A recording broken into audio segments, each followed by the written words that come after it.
Glória a Deus. Abra sua Bíblia comigo, por favor. Nós vamos dar continuidade aqui na nossa sequência de ministrações, né? Uma jornada de fé.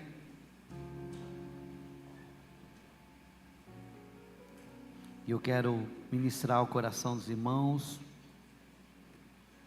uma passagem bastante conhecida. Está lá em Mateus, capítulo 14, do versículo 22 ao 33.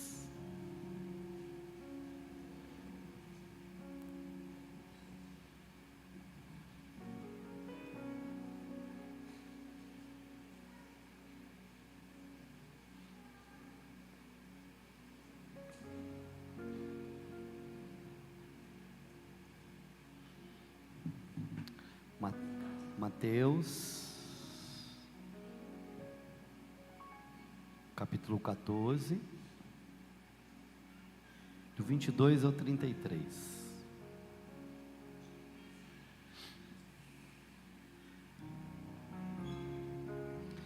Imediatamente após Jesus insistiu com os discípulos para que entrassem. Imediatamente após, Jesus insistiu com os discípulos para que entrasse no barco e fosse adiante dele para o outro lado, enquanto ele despedia as multidões. Assim que mandou o povo embora, subiu sozinho a um monte para orar. Ao chegar da noite, lá estava ele só. Todavia o barco já estava longe, no meio do mar, sendo fustigado pelas ondas, pois o vento era contrário. Na quarta vigília da noite, foi Jesus ter com eles, andando por sobre o mar. Quando os discípulos o viram andando sobre as águas, ficaram aterrorizados e exclamaram: "É um fantasma!" E gritavam de medo. Mas, imediatamente, Jesus lhe disse: "Tende bom ânimo, sou eu, não temais." Ao que Pedro exclamou: "Senhor, se és tu, manda-me ir ao teu encontro por sobre as águas." Então Jesus lhe respondeu: "Vem." E Pedro, deixando o barco, andou por sobre as águas e foi na direção de Jesus. Todavia, reparando na força do vento, teve medo e, começando a afundar, gritou: "Senhor, salva-me."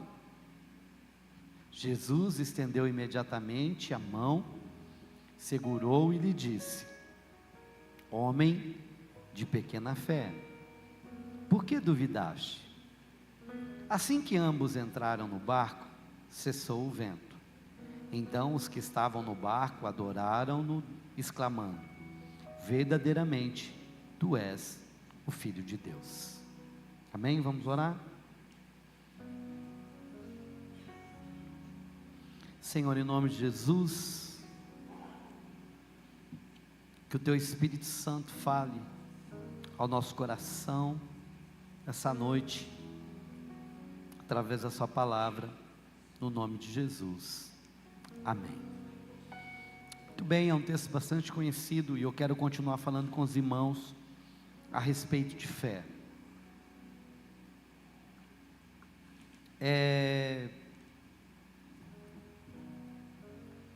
O Mar da Galileia, ele era conhecido e ainda é conhecido por causa das suas súbitas tempestades. Ele fica situado 200 metros abaixo do nível do mar, e ele é cercado por montanhas, e por causa desse contraste térmico, cria ventos violentos. Então, para os judeus da época, e é interessante isso, o mar para eles simboliza e significa caos, significa dificuldade, que para nós também, a Bíblia, a ideia de tempestade na Bíblia, geralmente ela é linkada simbolicamente com revés, com adversidades, com problemas, tanto que nós vamos encontrar essa tempestade, que é uma das mais conhecidas, como também vamos encontrar aquela tempestade a que Paulo teve a experiência, da onde o barco dele também entrou à deriva e afundou. Tempestade, então, na Bíblia, simboliza dificuldade, simboliza problema, simboliza uma súbita situação, que de repente você não está esperando. É uma perda de emprego, uma traição, um prejuízo inesperado. Eu não sei o que mais que a gente pode colocar, mas a gente pode colocar muitas coisas, uma enfermidade que de repente aparece, né? Você vai lá fazer os exames corriqueiros e de repente descobre, estou com uma doença, foi acometido por uma enfermidade grave, né? Ou de repente acha que está tudo bem, de repente não está tudo bem, né? Tivemos a experiência com o pastor Francisco ano passado, tudo bem, quando vê, está lá todo mundo preocupado. Enfim, isso só nos mostra algo que é uma verdade. Nós não temos controle de absolutamente nada nas nossas vidas. Quem aqui pode dizer que não vai acontecer nada de mal hoje ou amanhã, ou depois de amanhã? Não podemos dizer isso daí. Mas a realidade então, tanto é que a Bíblia em Efésios vai falar que nós temos que nos preparar para o dia mau. Mas a pergunta é, será que eu e você estamos preparados para dias difíceis? Para dias de tempestade? Ou quando elas vêm, como que nós nos comportamos? Como que você se comporta no dia da dificuldade? Muito bem, nós vamos aprender algumas coisas sobre fé à luz dessa realidade. A primeira coisa que é muito interessante é que, para os discípulos, a tempestade e o mar não só significava problema, dificuldade, adversidade, mas também significava um caos primitivo, ou algo que estava fora do domínio deles, algo desconhecido. Hoje nós estamos sofrendo, a sociedade ela está sofrendo de algo chamado ansiedade. A maioria das pessoas, e por incrível que pareça, os mais jovens, verdade, pastor? Sim, os mais jovens hoje estão sofrendo de uma enfermidade emocional, psicossomática, que gera ações e reações no físico, mas que se chama de ansiedade. Você conhece alguém? Amém? Muito bem. Por quê? E o que é isso? Não conseguir lidar com o desconhecido. Não consegue lidar quando a coisa está fora do controle. O que vai ser amanhã? Como é que eu vou lidar com o problema? Quando as coisas elas saem fora, completamente fora do alcance das nossas mãos. Quando nós não conseguimos fazer nada, ou simplesmente ficamos indefesos e ficamos refém de algumas coisas. E aí nós precisamos de aprender então, e nessa noite eu quero te levar a um lugar onde você possa exercitar a sua fé. Muito bem, a palavra do Senhor, por favor, coloque aí para mim. Você está aqui comigo, meu irmão? Amém? Está muito difícil para mim sem retorno, irmão. Parece que eu estou falando e vocês não estão ouvindo nada. Jó, capítulo 9, versículo 8. Jó, capítulo 9, versículo 8. Você pode colocar aí? Preste atenção. Só Deus é capaz de estender o próprio universo e pode caminhar sobre as ondas do mar. Quando Jesus caminha no mar, e nós vamos ver isso no final do texto, ele não só estava dizendo que ele tinha poder, mas ele estava revelando quem ele era. Jesus não estava só resolvendo o problema dos discípulos, mas ele também estava revelando através desse texto. Tanto é que depois nós vamos ver os discípulos reconhecendo isso, que só Deus pode andar sobre os mares. Agora, vamos fazer então essa aplicação. Ei, fica aqui comigo. Eu não sei o que você está vivendo, eu não sei o que você está experimentando, ou eu não sei qual é a tua tempestade, mas eu queria que você pensasse junto comigo.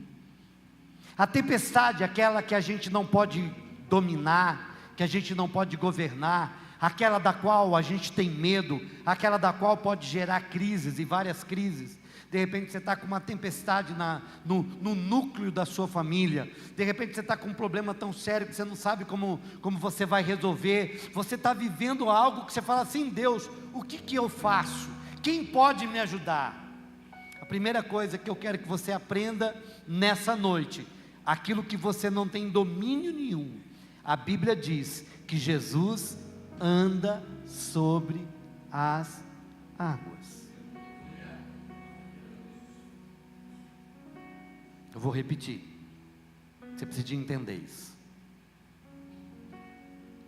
Pastor, eu não dou conta. Sabe do que você não dá conta? Você não dá conta do câncer, você não dá conta do nódulo que está pressionando o cérebro, você não dá conta dessa depressão, você não dá conta dessa crise de ansiedade, você não dá conta da falência, você não dá conta dessa crise financeira, você não dá conta desse problema familiar que parece insolúvel. Ei, a Bíblia diz que Deus, Ele anda por sobre todas essas circunstâncias. Sabe o que Ele está dizendo? Aquilo que está te causando medo, eu coloco debaixo dos meus pés. Aquilo que você não pode resolver, eu ando sobre ele. Agora, sabe qual que é o nosso problema, Paulão? O nosso problema é que a gente continua querendo fazer do nosso jeito. A gente continua ajudando gente que muitas vezes a gente não deve ajudar. Nossa, pastor, o que é isso? Irmãos, eu não sei nem por que eu estou falando isso. Alguém precisa de ouvir isso, que não estava dentro do contexto. Parece um negócio até fora. Mas então vou terminar o raciocínio que veio, que não tem nada a ver com a tempestade. Não adianta a gente querer ajudar quem não quer ser ajudado.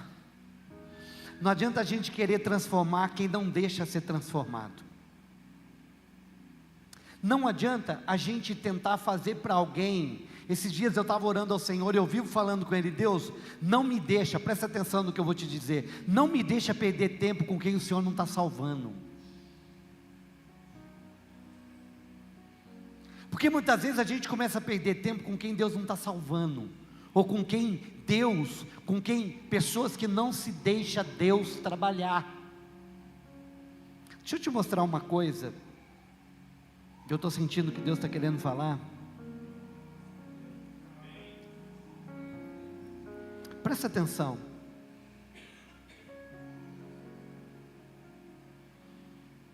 O texto de Hebreus capítulo 3, não é Hebreus não. É assim, Hebreus capítulo 3, ele está citando o Salmo 95, coloca aí para mim, Salmo 95, por favor. Quando Hebreus fala assim: quando ouvires a voz do Senhor, não endureçais o vosso coração. Ele está citando o Salmo 95, coloca aí, Salmo 95, 7, por favor. até o 11. Porque Ele é o nosso Deus, nós somos o povo do seu pastoreio, e ovelhas conduzidas para a sua mão, por sua mão. Tomara que escuteis hoje a sua voz. Preste atenção, volta lá. Ele está falando que Ele é Deus, nós somos ovelhas, e nós vamos escutar a voz dele, amém? É isso que ele está falando. Bora lá. 8. Não endureçais o vosso coração, como em Meribá, e ainda como aquele dia em Massá, no deserto. São os dois lugares em que teve problema de sede. Faltou água, vou morrer de fome, sede agora. Aí Deus vai lá e fala a rocha.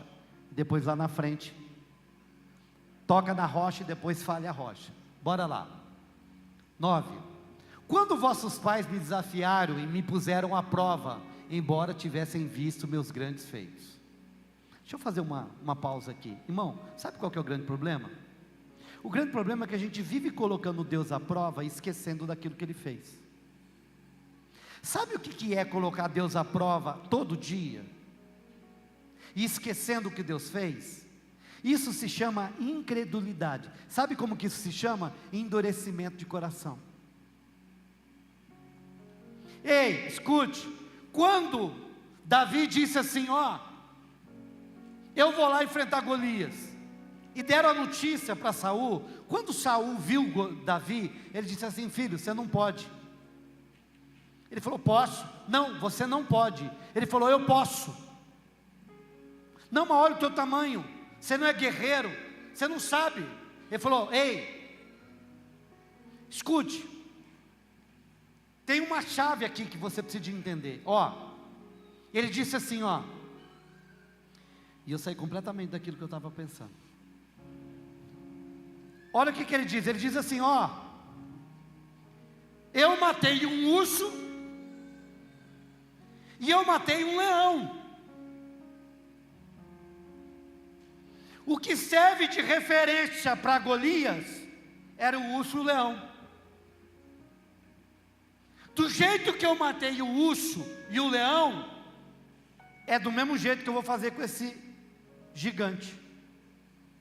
Pode deixar comigo que eu vou lá e mato ele. Olha para mim. Sabe por que você está parado? Sabe por que você está parada? Porque você esqueceu das vitórias passadas. Porque é elas que vão te impulsionar para você enfrentar os novos desafios.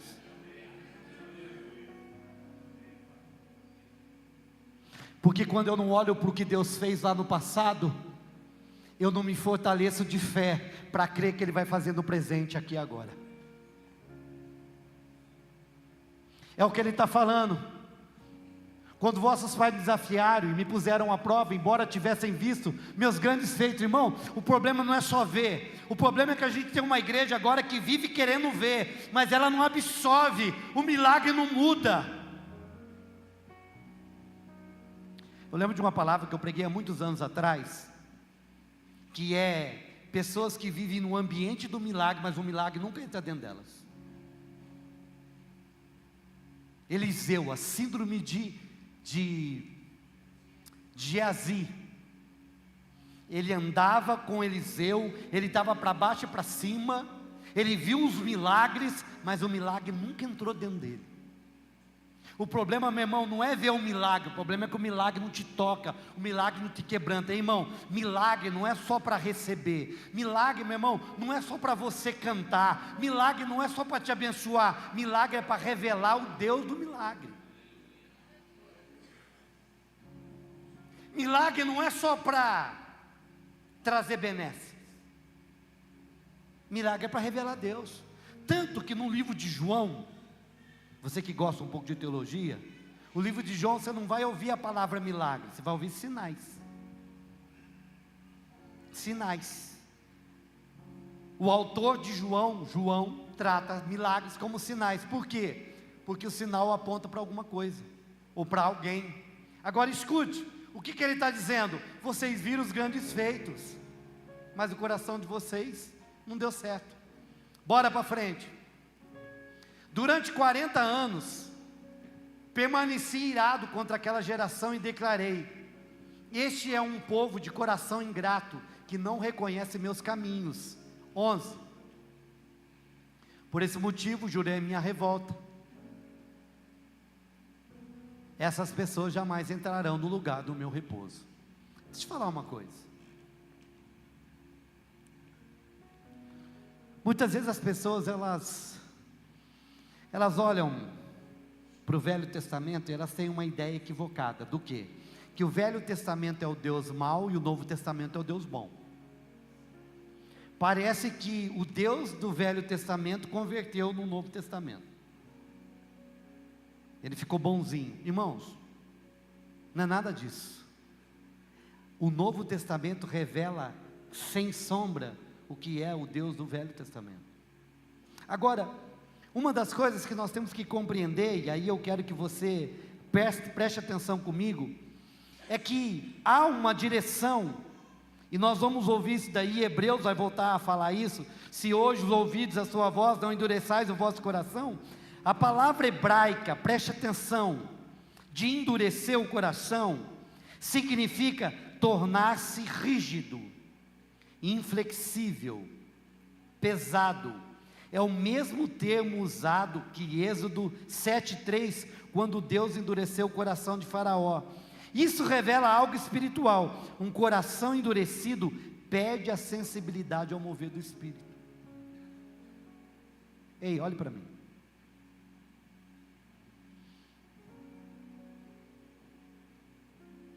Um coração endurecido perde a sensibilidade para o mover do Espírito. E eu achei interessante.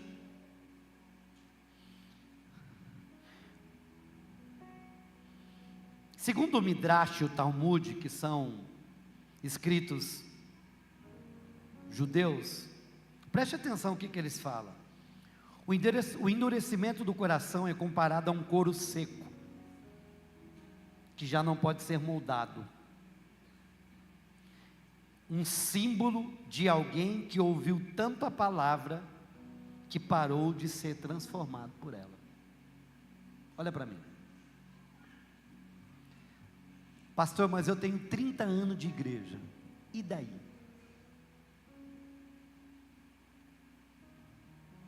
Posso ser sincero com vocês? Você sabe por que a gente tem que ter crente novo chegando? Porque os crentes novos são tão cheios de vida. Você fala que Jesus salvou, os olhos deles enchem de lágrimas. Eles vão contar de coisas frescas, tipo assim: ó, Deus falou comigo, Deus falou que eu precisava de falar isso para minha mãe, para o meu pai, para o meu patrão. Deus falou e eu falei: pastor, e não é que Deus fez, e eles estão vibrando com isso. Agora você vai falar com um crente velho. Deus falou. Falou. Então Deus, mas,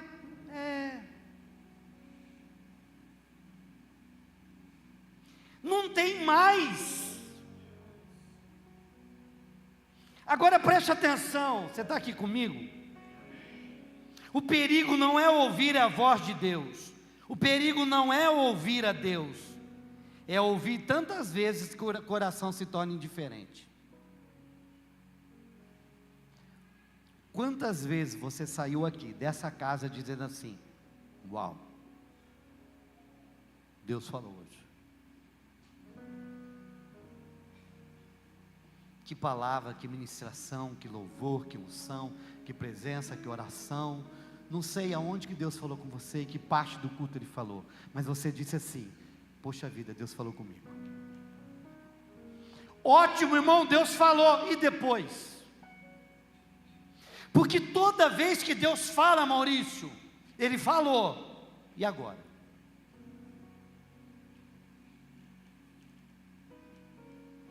Tem gente que está parado no que Deus falou há 20 anos.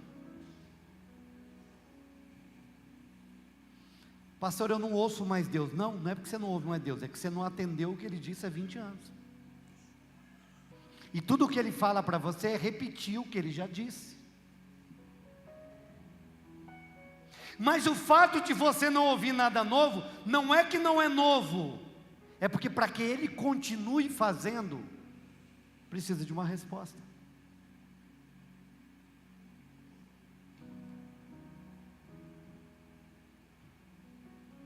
"40 anos de deserto foram 40 dias de incredulidade."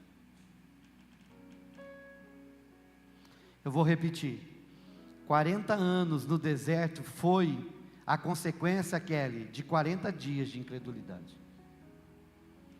Você vai lá para Números 13, você vai ver Deus falando assim: separa para mim os líderes de cada tribo e manda eles. Foram 12.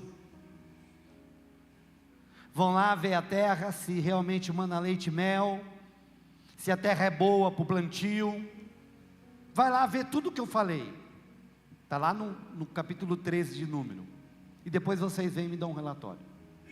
A Bíblia diz que dos 12, 10 contemplou, viu tudo, trouxeram prova. O que é prova? Trouxeram o cacho do tamanho, precisou de 2 homens carregar um cacho de uva. Enfim, foram ver que tudo o que Deus tinha falado era verdade. Muito bem. Mas depois que fizeram isso, a Bíblia diz, e está lá no texto, que eles profanaram a promessa. Carol, o que é profanar a promessa? O que é profanar a promessa, pastora Gi? O que é profanar a promessa, Tony? O que é profanar a promessa, irmão?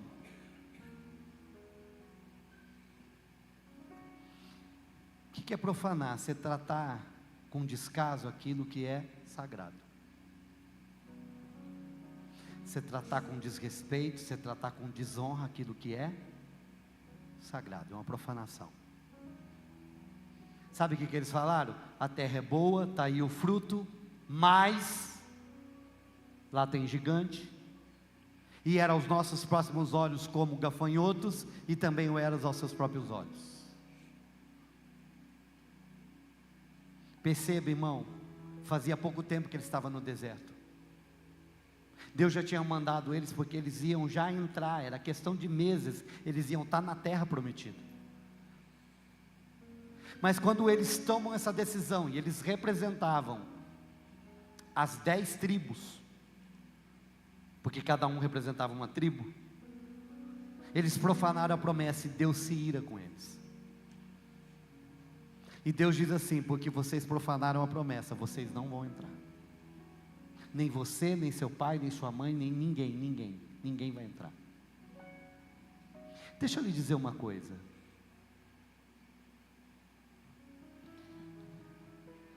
A Bíblia diz que 2 homens entrou. Josué e Caleb viram diferente.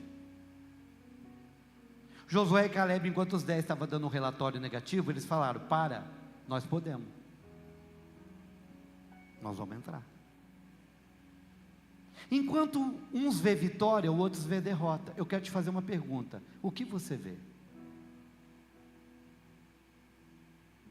Porque sabe qual que é o problema? O problema é quando a gente se coloca no lugar de sempre vítima.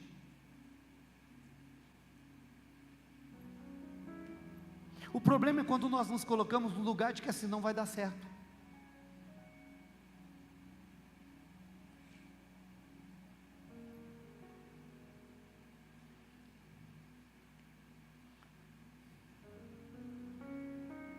Podemos subir e ganhar a terra. 2 falou. 10 falou assim: somos como gafanhotos. Vamos fazer um exercício aqui nessa noite?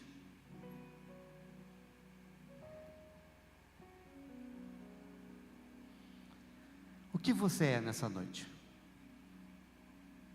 Diante do que você está vivendo.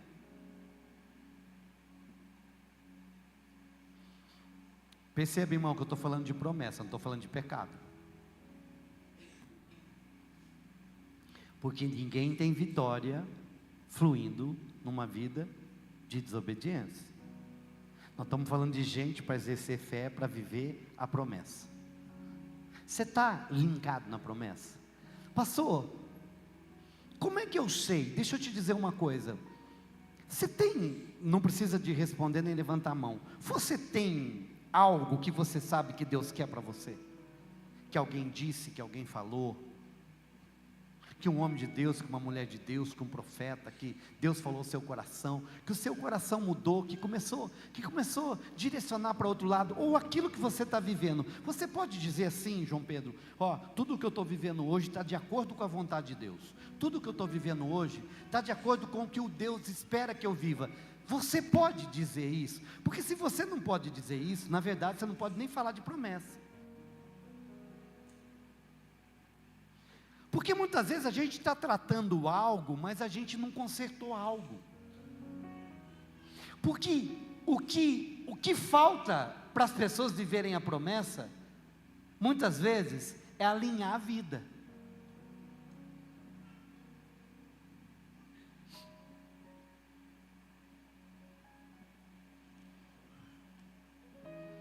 Posso falar uma coisa para você?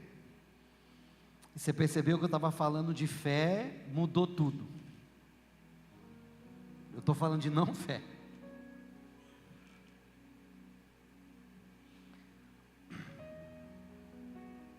Deus manda dizer, e eu vou falar que é Deus mesmo, porque eu aprendi a ouvir essa voz.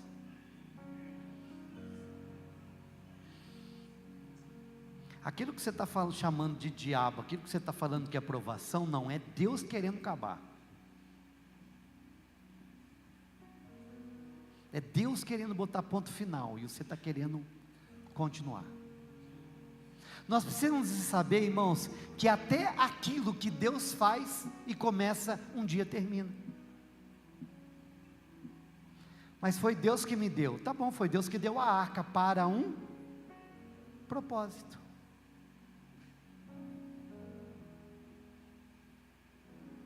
Até aquilo que Deus faz, sabe que pode ter fim?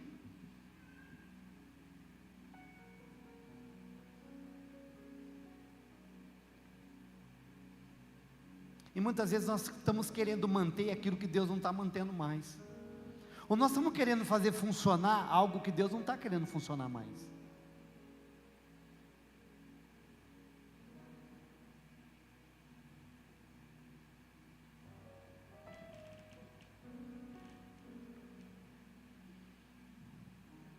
Esses dias Deus, diante de tantos desafios que estão vindo, de tantas coisas, de tantas decisões, de tantos posicionamentos, de tantos desafios,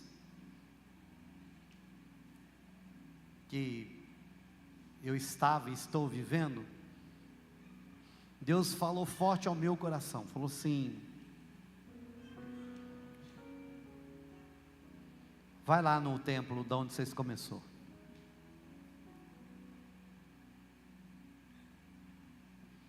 Passei lá, peguei a chave com o pastor Francisco, do templo da José Paulino. Jimmy estava comigo, falei, vamos lá comigo.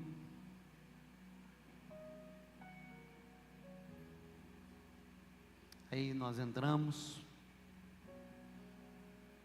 e quando eu estava entrando, foi um filme passando. Um filme, enquanto eu andava ali pelo estacionamento, foi um filme. Abrindo a igreja, eu lembrei quando eu abri a igreja, a mesma chave. Quando nós entramos no templo, meu Deus, eu estranhei de tão pequeno que é diante do que nós temos aqui agora. Fomos lá, entrei no banheiro. Eu lembro quando o banheiro não tinha aquelas pedras de mármore que nós colocamos depois. Eu fui entrando, fomos lá no infantil, e aquilo foi gerando em mim, não uma nostalgia, mas foi gerando em mim uma fé, foi gerando em mim algo assim, ó, do jeito que eu fiz, pode ter certeza eu vou fazer, eu vou continuar fazendo, eu sou contigo, eu sou o mesmo Deus da José Paulino, eu sou o Deus lá da onde você está, eu sou o Deus da onde eu vou te levar, eu sou o Deus que continuo contigo, não temas, vá adiante, você não está sozinho, continua caminhando, vai ser difícil, vai, sabe, irmão?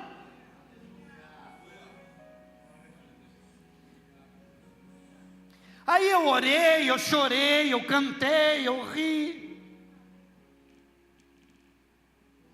Eu fui lá e subi no altar de novo e fiquei de frente. Lembrei de pessoas que chegaram, pessoas que saíram. Irmão, da liderança que está aqui, eu conheço que jeito que cada um chegou.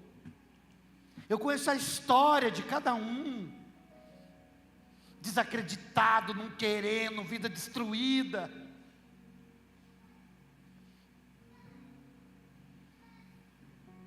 E Deus disse assim: eu continuo. Você não pode parar. Não tem a ver comigo, tem a ver com você, Cláudio.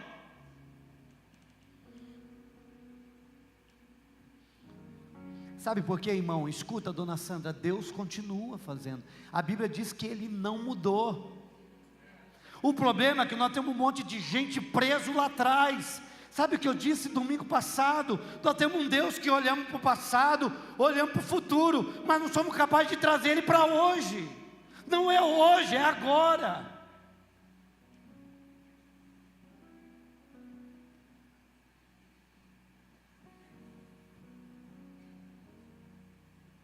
Deus me fez lembrar de algo. Faz 10 dias, irmãos, essa semana eu quero agradecer aos irmãos que estão aí firme conosco no jejum, oração pelo nosso projeto. Nós estamos todo dia lá, todo dia trabalhando, de noite, de dia.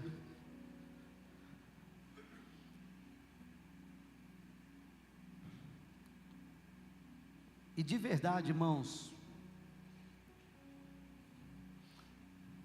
o público que nós decidimos cuidar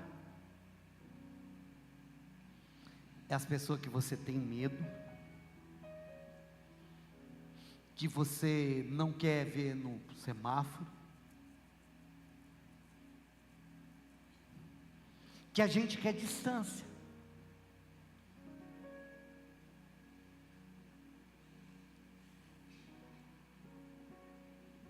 Cheiro de urina, de álcool, de droga. E outra, e na verdade eles não querem ser cuidados, eles querem continuar do jeito que estão.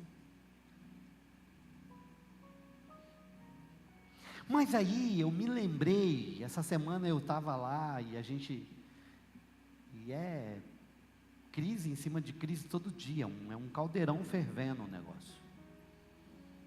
Hoje o rapaz da noite estava mostrando para mim, todo mês eles tiram de 30 a 40 facas que eles conseguem achar que o pessoal leva.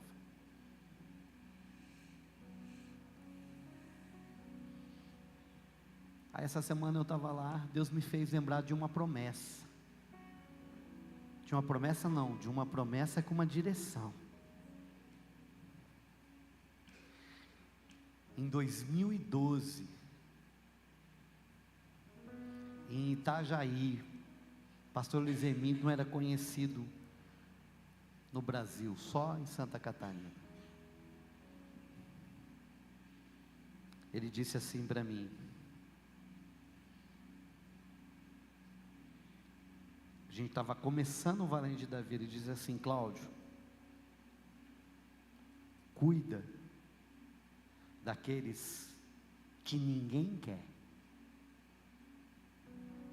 e Deus vai te mandar o que todo mundo quer.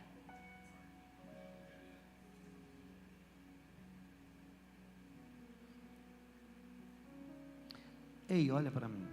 Você sabe que tem hora e momento na nossa vida que a única coisa que a gente tem é uma palavra?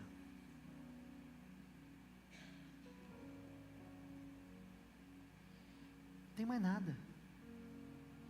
é uma palavra que você precisa de abraçar e dizer assim: eu vou caminhar segundo essa palavra, porque essa palavra se torna uma palavra rema para a sua vida. E o Deus que nos fez crer na José Paulilo, que nos fez crer agora na Vicente Leone, e que vai continuar nos fazer crer nas coisas maiores que Ele tem, até que Ele venha. Porque se você acha que eu estou feliz com isso daqui, eu não estou. Para mim já é pequeno, para mim já está faltando, eu já preciso de ver. Ah, pastor, mas agora que a gente está, não, precisamos de ter mais coisa para fazer, gastar mais dinheiro, fazer mais coisa, crer em mais. Hoje nós estávamos conversando com o Rai. Rai não é japonês, é aquele camarada que está ali. Ele falou assim: pastor, como é que o senhor pensa, né, na Sal e Luzar, crescimento? Falei: Rai, é o seguinte, a hora que nós tiver 3 cultos de 700, aí nós vamos para algum outro galpão. Ele falou assim: mas o senhor já pensou em galpão? Lógico. Ele falou: na onde? Eu falei: no Shopping Nações. Aí ele parou, ele ficou olhando assim: Shopping Nações? Eu falei: é? Aí ele ficou assim, olhando. Eu falei assim: só na loja Riachuelo cabe umas 2.000 pessoas lá. Eu lembro que eu ia lá. Aí o Nato falou assim: nossa, o lugar lá, né, pastor, das comidas lá, praça de alimentação, o Éden, né? Eu falei: é, está pronto.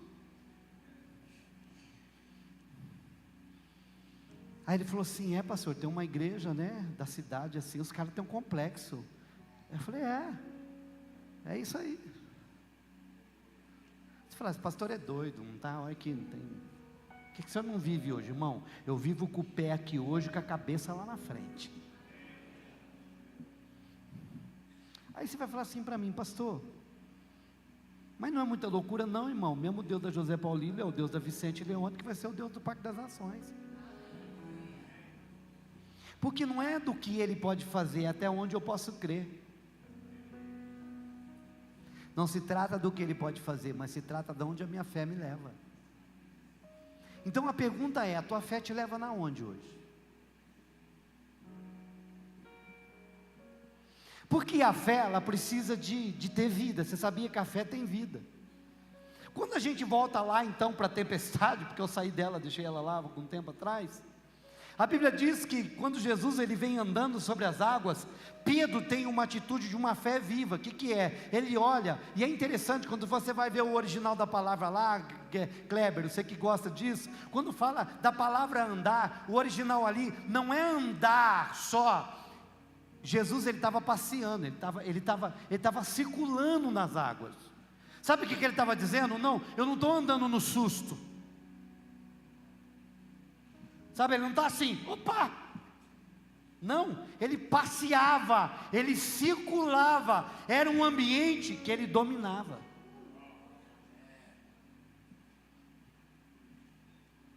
E quando Pedro olha para ele diz assim, preste atenção, olha aqui.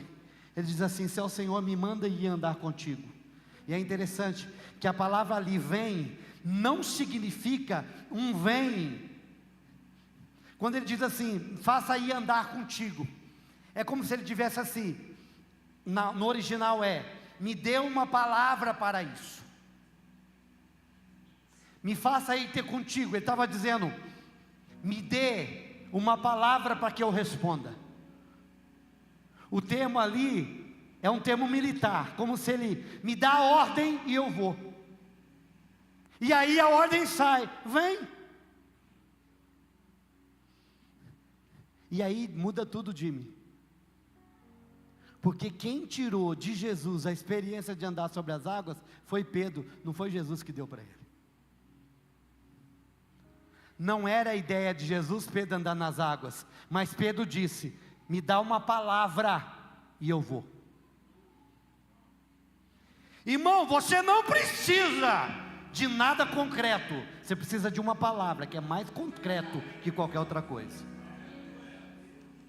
Irmão, nós não precisamos de dinheiro, nós não precisamos, Maurício, de dinheiro na conta, nós não precisamos, pastor de Francisco, de alguém que tem recursos, seja ele qual for, dizer que vai fazer. O que nós precisamos, Jimmy, é de uma palavra de Deus dizendo: vem.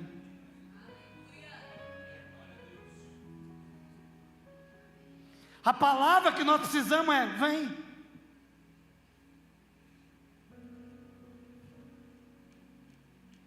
Então deixa eu te dizer uma coisa, para de pedir as coisas para Deus e fala para Ele: libera uma palavra sobre a minha vida, e quando o Senhor liberar, eu vou, porque Ele não foi entusiasmado. O problema é que tem muita gente indo entusiasmado. Ei, irmão, olha aqui para mim, por favor. Nesses dias, não tem lugar para gente entusiasmado. Você usou outra palavra hoje, o que você falou, Nato? Não tem lugar para gente... Não sei o que você falou, entusiasmado, mas não é isso. Obrigado, eu sei que nós estamos conversando. Não tem lugar para gente emocionado. Tem um monte de gente emocionado no ministério, tem um monte de gente emocionado na vida cristã. Não, meu irmão, deixa eu te dizer uma coisa: não tem lugar para gente emocionado, tem lugar para gente que tem uma palavra de Deus. Você tem uma palavra de Deus? Anda sobre ela. O problema, meu irmão, é que a gente tem uma palavra de Deus, mas a gente quer que Deus vai lá e tire a gente e traga. Não, ele disse assim para Pedro: você quer uma palavra? Vem. Agora, sabe onde que está o segredo, pastora Ana Júlia? Toma posse aí. Ele sai do barco,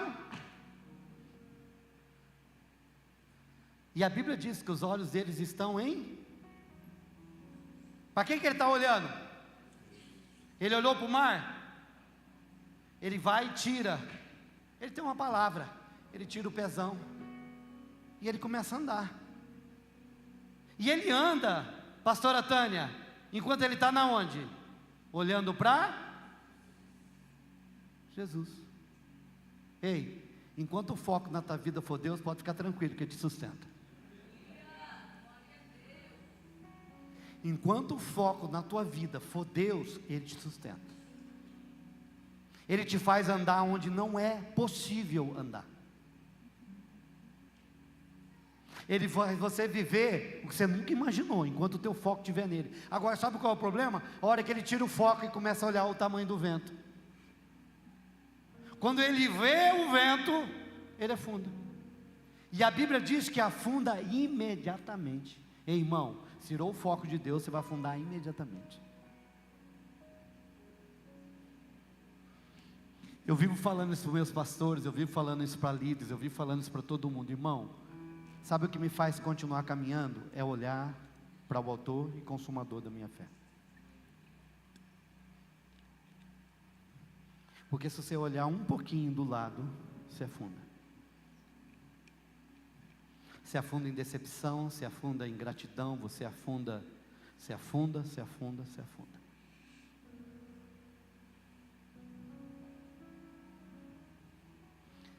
É igual aquela história do casal, Maurício, que passaram a vida nas terras longínquas de missões. E depois de uma vida, pastora Gi, você sabe o que é ficar longe de família, de privações, de um monte de coisa numa terra distante. Paulo Cacilva também teve essa experiência. Eles resolveram voltar para casa e mandaram uma carta na Inglaterra dizendo: estamos voltando para casa. E depois de meses andando de navio, por conta era só o único transporte que havia, achando que ia chegar no porto, ia encontrar lá bexigas, faixas, os familiares, para celebrar a volta. Quando eles chegam, eles têm a triste decepção: não tem ninguém esperando. Não tem faixa, não tem bexiga, não tem banda, não tem nem familiares lá esperando eles chegarem. E de repente, a esposa começa a chorar e fica triste. dizendo o que aconteceu, não receberam nossa carta? Será que não chegou o telegrama? Poxa vida, cheia de indagações e frustrações, o marido então toca no ombro dela e diz: meu amor, nós ainda não chegamos no nosso lar. Esse aqui não é o nosso lar. Nós não chegamos na nossa casa. Porque a Bíblia diz, irmão, que quando eu fechar os olhos dessa terra e abrir lá, eu vou ouvir da boca dele: servo bom e fiel. Foste fiel no pouco, e qualquer coisa que a gente faça aqui vai ser fiel no pouco. Entra no gozo do teu Senhor. Sabe, irmãos, nesses dias eu tenho te preparado para viver uma fé viva. Uma fé, irmão, que ela transcenda as suas decepções. Uma fé que te faça olhar para Jesus sem olhar para a tempestade. Sabe por quê, irmão? Você só vai superar a tempestade se você continuar olhando para Ele. Você só vai passar a tempestade se você olhar para Ele. Pastor, mas eu já afundei. Então faz o que Pedro fez: pede socorro. Porque da mesma forma que ele afunda imediatamente, quando ele grita socorro, a palavra imediatamente vai repetir, e Jesus imediatamente o pegou. O mesmo tempo de você afundar é o tempo dele te socorrer. Eu não sei onde você está essa noite. Pastor, o que eu preciso? Você precisa de uma palavra rema. Sabe que aonde que a gente cai? Quando a gente não confia nele. É o que eu disse, o fato de ouvir a Deus, muitas vezes pode endurecer o coração. Ouve tanto Deus. Esses dias eu estava conversando com o pastor Diego. Estava falando com o pastor Diego. E quando o pastor Diego vem aqui na nossa igreja, por conta da gente não ter a mesma dinâmica, né? não flui como ele flui, a gente fica maravilhado, né? A gente quer que ele fique. Aí sabe o que ele me disse? Ele falou assim: pastor Cláudio, o povo na minha igreja nem glória a Deus dá mais.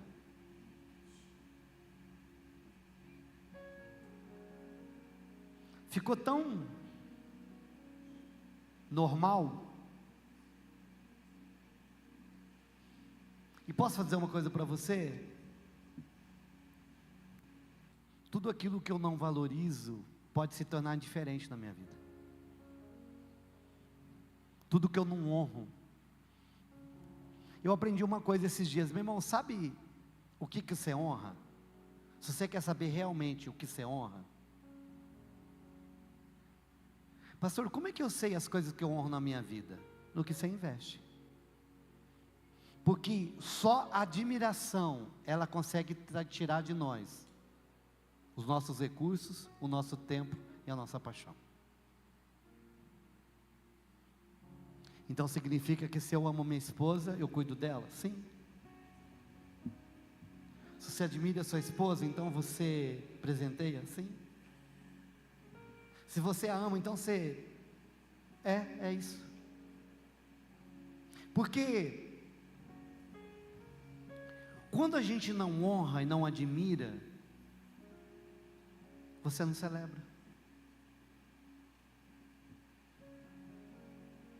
Eu não sei você, mas quando a gente admira alguém, a gente ama alguém, quando você consegue fazer algo para aquela pessoa que você admira, não é gostoso, não é gratificante?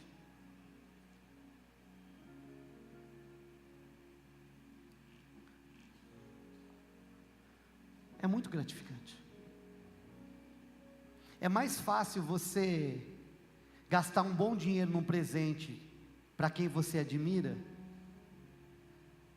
do que você dar uma esmola para quem você não admira.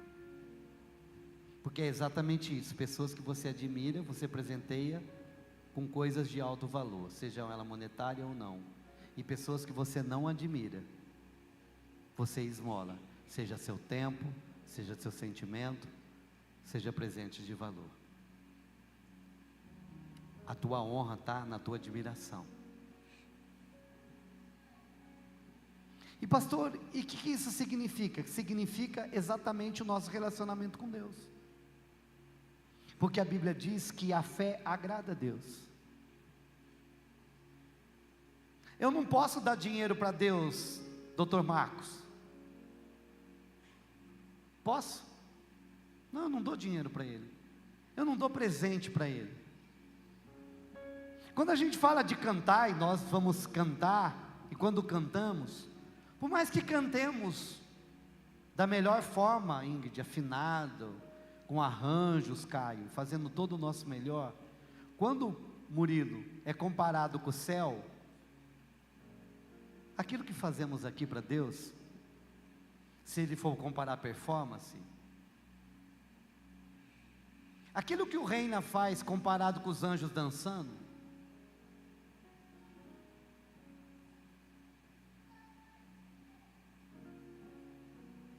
a Bíblia diz lá em Mateus que os anjos prescrutavam pregar o Evangelho, pastor Dinho. Irmão, você pensou um anjo aqui pregando? Hoje? Claro que tem um aqui de preto, mas você imaginou um anjo com uma asa bem grandona, lindo, maravilhoso, igual aqueles que a gente vê na IAI, e falando de Jesus? Falando o aramaico, o hebraico, sei lá qual outra língua que ele pode falar. Você acha que tem mais capacidade do anjo falando do que eu, Tânia? Tem ou não? Tem? Parece que você não está muito certa disso. Com certeza. E por que Deus escolheu eu e você, Helena? Porque os anjos não foram salvos, nós sim. Os anjos não podem falar da autoridade de um Salvador, porque eles nunca foram salvos. Os anjos não podem cantar sobre salvação, nós podemos. Os anjos nunca vão poder cantar aquela música, liberto fui de uma prisão. Eles não vão poder cantar, foi graça. Eles nunca vão poder cantar, graças eu te dou, Pai, pelo preço que pago,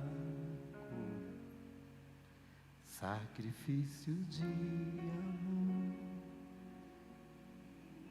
comprou, ungido do Senhor. Eles nunca vão poder cantar isso. Pelos cravos em tuas mãos,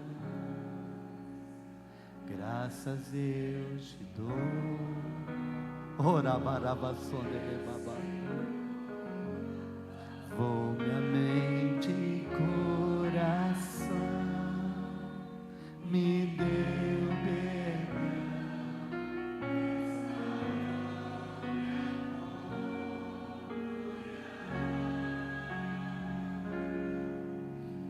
Digno é o Senhor. Isso eles podem cantar. Sobre o trono está, soberano Criador, vou sempre te adorar.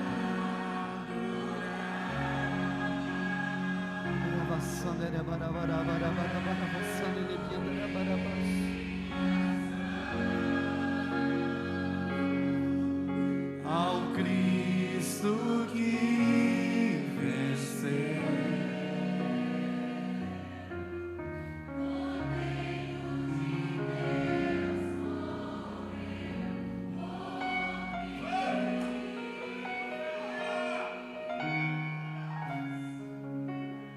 mas ressuscitou.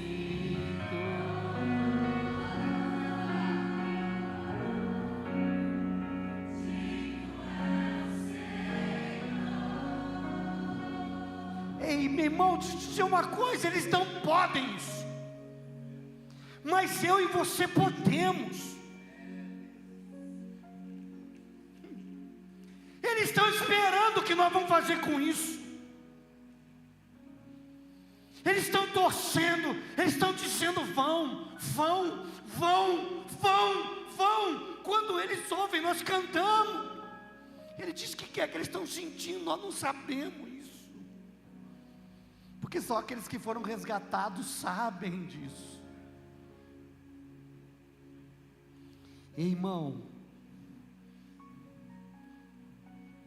ele olha para aquilo que Deus é e olha o que Deus colocou dentro de nós. Ei, irmão, escuta, anjo não tem Espírito Santo dentro dele.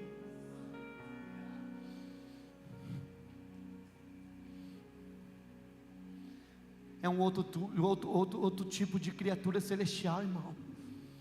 Os únicos que possuem o Deus dentro deles somos eu e você. E é por isso que, para agradar a Deus, meu irmão, não é o que eu dou, é se eu confio nele, é se eu tenho fé. Por isso que a Bíblia vai dizer: sem fé é impossível agradar a Deus. Deus só quer que eu e você confie naquilo que Ele é. Então, se você me acha um louco de querer e de crer que eu posso ir para o shopping das nações, louco é você de não acreditar que Deus pode fazer isso.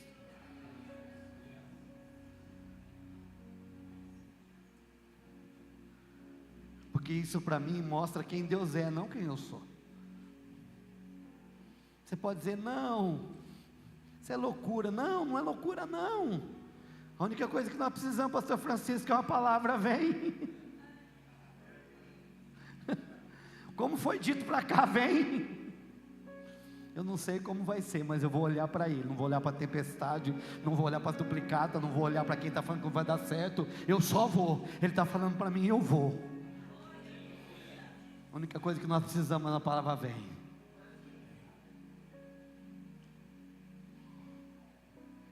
Então, se eu fosse você, eu começava a orar falando: Deus, dê uma palavra a meu respeito. Mas não peça uma palavra a seu respeito se você não for alinhar a sua vida com Ele. Ei, não tem palavra de direção sem conserto. Tem gente querendo direção sem conserto, esquece, vai ficar parado. Deus não afofa a nossa vida, Ele conserta. O problema é que eu não me esqueço daquele dia que a Júlia disse: nós queremos colocar Jesus no mesmo lugar onde a gente coloca, na mesma prateleira que tudo da nossa vida está lá. Jesus não é Jesus de prateleira, Ele é Jesus de coração. Amém? Está de pé? Não sei qual é o teu problema, mas também não me interessa. Eu sei quem pode resolver. Você crê nisso?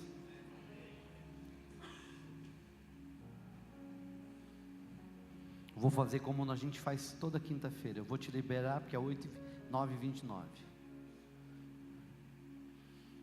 Eu vou fazer uma oração, vou te abençoar. Você que precisa ir embora, pode ir embora. E aí nós vamos ficar aqui para orar para quem precisa, para a gente gastar um tempinho orando, for para ungir, tá bom? Amém? Obrigado aos nossos visitantes. Não falte domingo, nós vamos continuar falando sobre a ressurreição. Você que está firme conosco, fica firme. Deus tem muita coisa. Vou fazer uma oração hoje aqui agora. Na verdade, uma oração com 2 pedidos. O primeiro, que se você está com a tua vida toda torta, hoje é dia de consertar. Ei, olha para mim, você sabe que está torta. Você sabe que está torto. Então, deixa eu te dizer, Deus não toca desse jeito. Ah, pastor, mas faz muito tempo que eu estou vivendo desse jeito. Mas então, isso se chama longanimidade de Deus, não o que Deus está aceitando. Longanimidade de Deus não tem nada a ver com a Deus aceitar. A longanimidade é a bondade estendida, é misericórdia estendida. Longanimidade é misericórdia estendida. Deus não dá do que eu mereço, então Ele estende o tempo para que eu volte. E eu sei que Deus está falando com pessoas aqui nessa noite. Para de viver de longanimidade. Vem experimentar a vontade.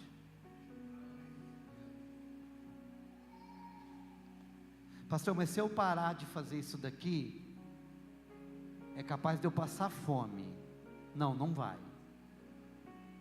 Eu vou perder meu carro. Anda a pé, irmão, mas anda com Jesus.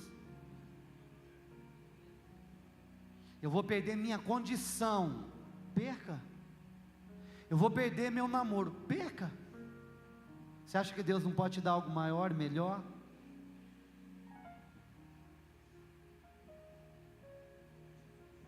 É o que eu disse, tem certas coisas que Deus já parou, foi só você que não entendeu.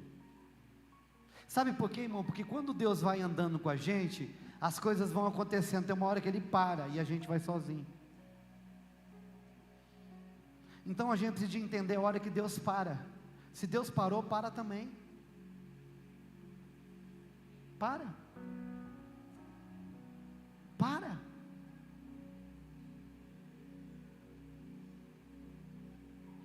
Então eu vou orar para Deus. Quem precisa de consertar, se você quiser, Deus está falando contigo. Ou você já entrou naquele lugar de endurecimento de coração, que você ouve, mas não ouve mais.